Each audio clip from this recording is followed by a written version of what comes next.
नमस्कार दोस्तों। तो आज हम लोग बात करेंगे 1 अप्रैल 2026 से फॉर्म 15G और 15H को रिप्लेस करके 1 से 21 में कर दिया गया है। तो उसी के बारे में आज हम लोग जानेंगे। तो दोस्तों, वीडियो शुरू करने से पहले आप लोगों को बताना चाहूंगा, जो भी लोग मेरे चैनल पर फर्स्ट टाइम विजिट कर रहे हैं या फर्स्ट टाइम वीडियो देख रहे हैं, कृपया करके चैनल को सब्सक्राइब कर लीजिएगा, ताकि आगे आप लोगों को इस तरह का नॉलेज वीडियो का नोटिफिकेशन मिलता रहे। और दोस्तों, वीडियो पसंद आए तो लाइक जरूर कर देना, साथ में कमेंट भी कर दीजिएगा, ज़्यादा वीडियो को शेयर कर देना। तो चलिए वीडियो को शुरू करते हैं।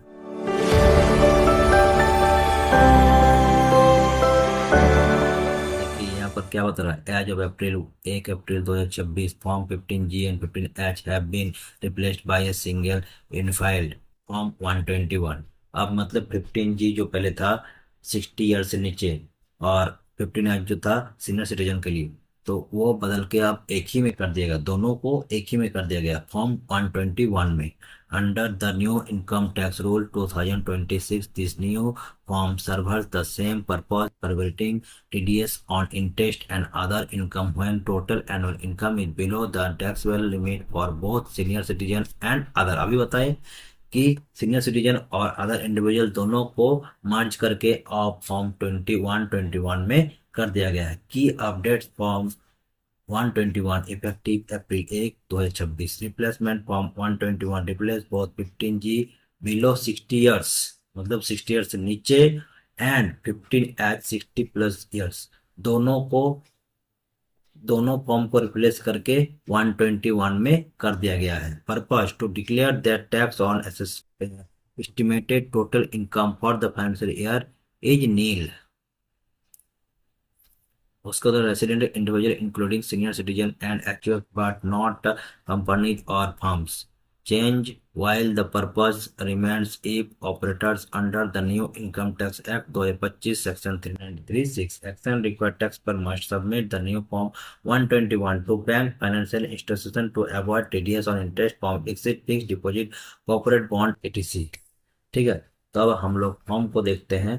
फॉर्म देखिए यहाँ पर, इसमें हम देखेंगे अभी ये फॉर्म जो है सब बैंक के लिए अलग अलग आपको भर के देना है। तो यहाँ पर देखिए सबसे क्या दिया है, डिटेल्स ऑफ द डिक्लेरेंट, नेम देना है, यहाँ पर एड्रेस देना है, परमानेंट अकाउंट नंबर देना है। देखिए फॉर्म 121 है ना, नेम देना है, एड्रेस देना है, परमानेंट अकाउंट नंबर देना मतलब पैन नंबर देना है, स्टेटस देना है, रेसिडेंट है कि non resident, resident yes yes या नो ये देना है आपको। If resident individual whether age 60 years और more at any timing during the year, ये आपको देना है कि 60 ईयर से ज़्यादा है या नहीं है, वो आपको ऑप्शन देना है। ईमेल आईडी देना है, कॉन्टैक्ट नंबर देना है, कंट्री कोड देना है, कॉन्टैक्ट और नंबर देना है। उसके बाद देना है tax year for which declaration is made. उसका nature of income, nature of income देना है। उसको statemented income for which declaration is made, nature of income मतलब बिजनेस है क्या है वो चीज़ आपको यहाँ पर देना है। Estimated income for which declaration is made, आपको एस्टिमेटेड इनकम आपको यहाँ पर डिक्लेरेशन करना है। Details of form number 121 other than this form file during the tax year if any. ठीक है, कौन टैक्स ईयर में आप दे रहे हैं। टोटल, उसका total number of form number 121 file earlier, कितना आप फॉर्म दिए हैं उसका देना है। उसके बाद यहाँ पर aggregate amount of income for which form number 121 were filed. Aggregate amount of income मतलब एग्रीगेट अमाउंट, इनकम का एग्रीगेट अमाउंट जो है फॉर्म 21 में कितना फाइल किए वो देना है। Aggregate amount for income for which declaration is made during the tax year, sum column 10 digit and 10 amount, amount of income 10 and 11 B, 10 and 11 B में आपको 10 और 11 बी दिए हैं, वही चीज यहाँ पर आपको देना है। उसके बाद यहाँ पर दिया है एस्टिमेटेड टोटल इनकम, जो आप 12 में दिए हैं वहाँ पर इसमें वही मेंशन करना है। Details of the ITR file for previous to tax year, tax year previous to tax year, tax year का एक्नॉलेजमेंट नंबर, रिटर्न इनकम। आप अगर इनकम रिटर्न फाइल किए हैं तो उसका रिटर्न इनकम कितना है वो आपको देना है, एक्नॉलेजमेंट नंबर देना है, एसी की नंबर, उसका टैक्स ईयर देना है, फिर एसी की नंबर देना है, और रिटर्न इनकम ये आपको देना है। उसके बाद डिक्लेरेशन, डिक्लेरेशन में आपको भरना है आपका नाम, उसका पैन नंबर, ये सब देना, ईयर जो ईयर है वो देना है। उसको आगे बढ़ेंगे, आगे बढ़ने के बाद यहाँ पर देना है सिग्नेचर ऑफ द डिक्लेरेंट, यहाँ पर सिग्नेचर करना है, यहाँ पर नाम देना है, उसका प्लेस डेट। इसको पार्ट बी में details of person responsibility paying income, person जो पेइंग इनकम है उसका डिटेल्स यहाँ पर देना है। और details of the declarant and the declaration received, यहाँ पर भी वही चीज़ है, name, address, tax deduction, collection, account number. ठीक है, 10 नंबर है।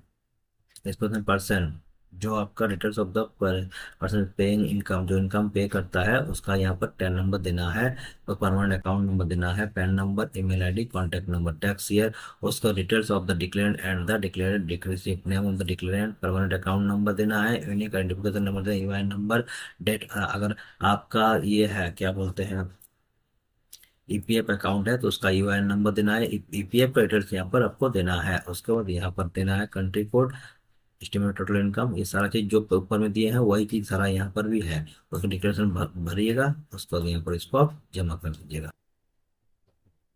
ठीक है, तो अब आपको अप्रैल 1 अप्रैल 2026 से आपको 15G और 15H जो फॉर्म है वो बदल के 121 में कर दिया गया है। अब फॉर्म 121 आपको इसी तरह से भरना है। तो दोस्तों वीडियो कैसा लगा कमेंट करके जरूर बताइएगा, वीडियो पसंद है लाइक और शेयर जरूर कर दीजिएगा, चैनल में नए हैं तो सब्सक्राइब करना ना भूलिएगा। तो मिलते हैं एक नए वीडियो के साथ। जय हिंद, वंदे मातरम।